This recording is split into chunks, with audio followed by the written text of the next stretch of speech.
Hello everybody, here's my latest work, flamingos. I haven't made a flamingo for some time. The last one was a Descartes flamingo from last year and that sold immediately, so that's two good reasons for making more flamingos.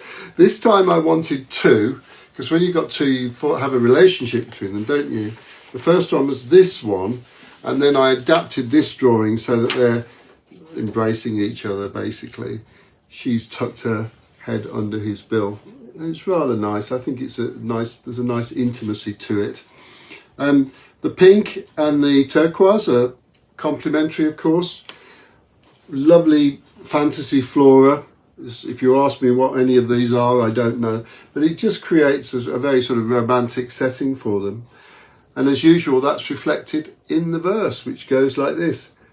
Can flamingos fall in love?